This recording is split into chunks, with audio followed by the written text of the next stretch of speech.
Yo, what is going on, everybody? Welcome back to the channel. I'm Big Cat 188, and in today's video I will be answering the question that a lot of you guys have, which is, hey Big Cat, where do you find a lot of your gear? What area should I farm? And just overall, where do you get this particular item for a particular hero? And that is the question that I will be answering in today's video.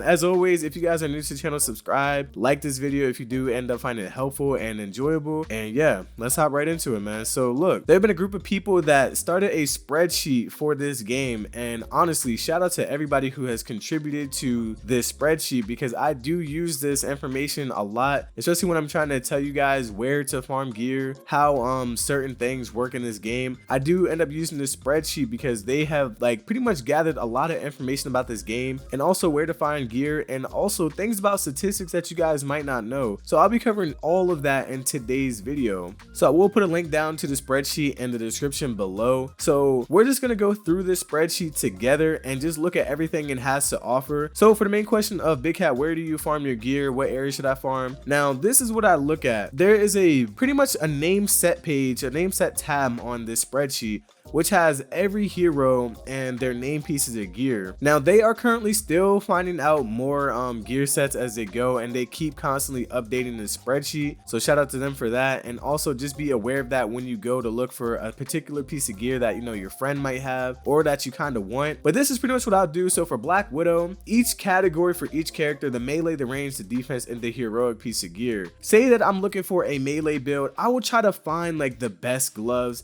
and just click on something. And so for something like the infiltrator gloves, it will pop up a picture, and I'm like, okay, well, I'm not really looking to have, you know, maybe like this perk percentage increased stun damage while overcharged. I'm not really looking for that, and I really don't care about willpower 200%. I don't care about that. So I'm just gonna exit out of that and just look at all of the melee pieces of gear. And something like this is looking pretty good, like a Pem particle melee piece. So light combo finishers inflict particle damage, and also heavy combo finishers inflict particle damage. That's something I want to look into, especially if I use a mixture of my melee and my range, and I might want to mix and match it to apply the battery effect just a little bit better. But then again, Black Widow also has her grenades that you can put particular effects, so I might put on the shock grenade and just hold triangle and pretty much apply the shock damage with the grenade, or the shock damage with Widow's bite, and then I might just go around slapping them with my melee and light attack heavy combo finishers and inflict the particle damage, and I might activate the battery effect off of that. So just take a look at all these gear sets, man. They have it for each of the pieces of gear. They for the melee, range, heroic, and the defense.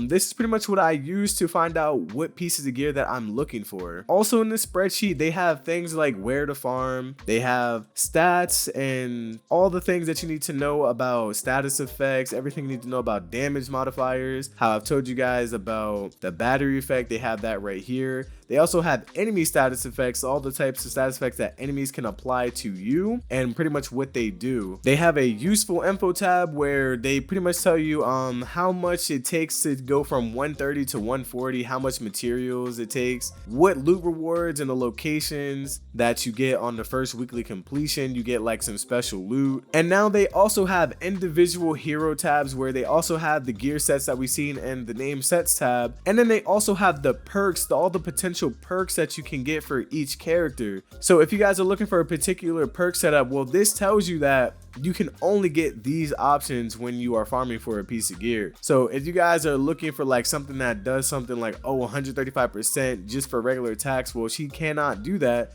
She can only do it for her intrinsic when her intrinsic is active with her shadow ops for Black Widow. Also, they have all the possible weapon status perks that you can get. So if you guys are trying to find cryo melee weapons for Black Widow, well, it is not possible, you know, because they do have the majority of the weapon status perks. They do not have everything, but they do have about like, I'd say like 95% of the weapon status perks that are in the game so far for each character. But if you're looking for cryo for Black Widow, they do have it in the range section, and just like they have pretty much all of them for Black Widow in the range section, and they're pretty much missing only a few for the melee. So if you guys are looking for a particular setup, and also what kind of things activate these status effects like full auto shots, high caliber, heavy combo finishers. Well, this is where you should look inside the individual hero tabs to find out all this information. And the most important tab that they have to me is the stat of diminishing returns tab, which pretty much tells you how much of a particular stat you need to get a certain amount of that effect. So for might, I need 300 might, or pretty much I need 291 might to get 1923 melee damage. And then I need 321 might to get 2055 melee damage. And the reason why this is so helpful is because 1923 melee damage and 2055 melee damage is not that big of a difference. It's only like 120 something difference, honestly. For you to go up an extra, what is this, like 40 might? Well, you might not want to try to go up an extra 40 might because it might be too difficult, especially already having this much might. That means that the majority of your pieces of gear already have a lot of might in them. On top of that, you might have your minor artifacts into might, which gives you the bulk of your might. So this tab is really important for a lot of you guys that are like, yeah, I just want to max out my might to like 300 and like 60 or something. Well, it's not really worth it because 2262 melee damage from 1923 melee damage just for like an extra almost like 60 might. Is that really worth it? It's really not, to be honest, in my opinion.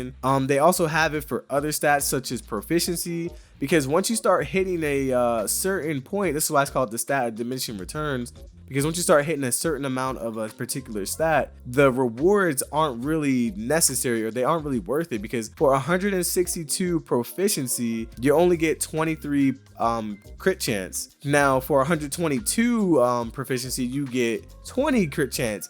Is that 3 really worth it for an extra 40 proficiency in your build? To me, it's really not, especially when you have statistics on your gear that gives you damage buffs, because the damage buffs gives you about 30% extra crit chance. So you guys really don't need an extra 40 proficiency just to gain 3% critical chance. Is not necessary at all.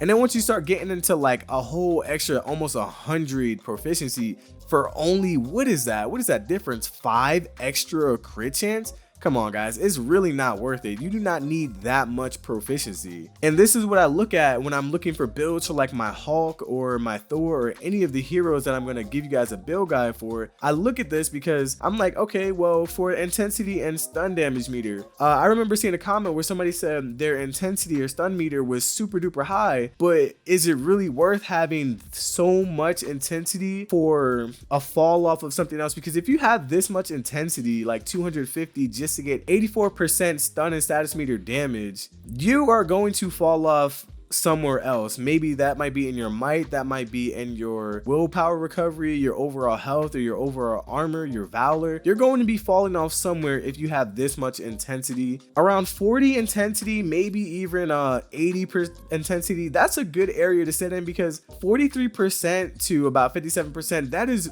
extremely good. That's pretty solid. That's a solid amount. You're doing an extra 40 and 50% stun and status meter damage onto an enemy instead of all the way at 250, a whole extra 200 intensity to only do 30% more stun and status meter damage, guys. So you really need to take a look at the stat of diminishing returns tab to make sure you guys aren't oversaturating a particular stat, because your build will be now unbalanced and pretty much useless to a degree. And the final tab that they have are lab notes, so things that they found that really don't affect certain statistics in the game, such as like the minor artifacts will give you faction XP, and they found that they don't even stack. So there's no point in having on 2 minor artifacts that give you extra faction XP because they don't even work. Also, all the gear pieces that say, okay, increase the amount of shock, gamma, or whatever damage by X%, they are broken because they don't increase anything at all. They are doing all the math for it, and they have found that it doesn't even work. So yeah guys, that is pretty much the spreadsheet. This is everything I wanted to tell you guys. If you guys found it extremely helpful, because this is something that they took a lot of time and effort, so yo, really shout out to everybody who has contributed to this spreadsheet. Make sure you guys subscribe to the channel, make sure you guys take a look at the spreadsheet, and yeah guys, that's pretty much going to be it for today's video. I'm Big Cat 188 and I'm out.